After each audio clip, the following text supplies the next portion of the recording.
Usahay bisan ang usa ka simple nga kanta makatandog sa kinabuhi sa usa ka tawo. Unta akong mga kanta bisag simple ra ni makahatag og kahayag sa inyong panlantaw sa kinabuhi. Salamat.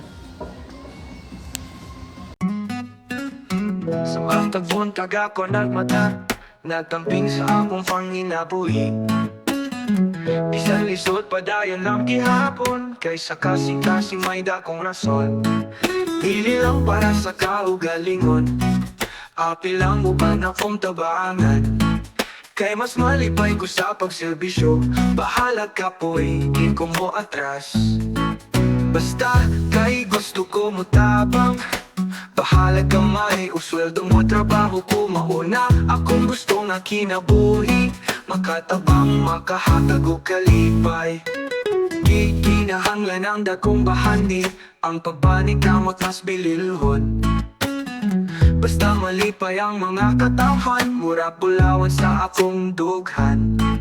Kung may panahon na maluya ako, akong hinumduman ang katuyuan.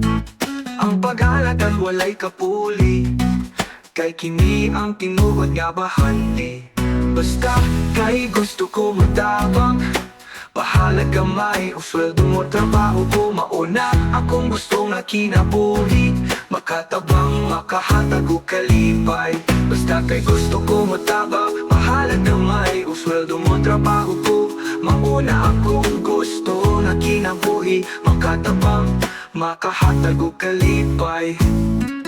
Inahanglan ang dakong bahandi, ang pagbaling kamot mas bililhon. Basta malipay ang mga katawhan, murag bulawan sa akong dughan. Kung may panahon nga mamaluya ko, akong hinumduman ang katuyuan. Ang pag-alagad walay kapuli, kay kini ang tinuod nga bahandi. Basta kay gusto ko matabang, bahala gamay o sweldo mo trabaho ko mauna. Akong gusto nga kinabuhi, makatabang makahatag o kalipay. Hangtod sa hangtod, padayon lang, di mo hunong sa pagserbisyo. Kay ang tinuod nga kalipay, makita sa paghatag o gugma.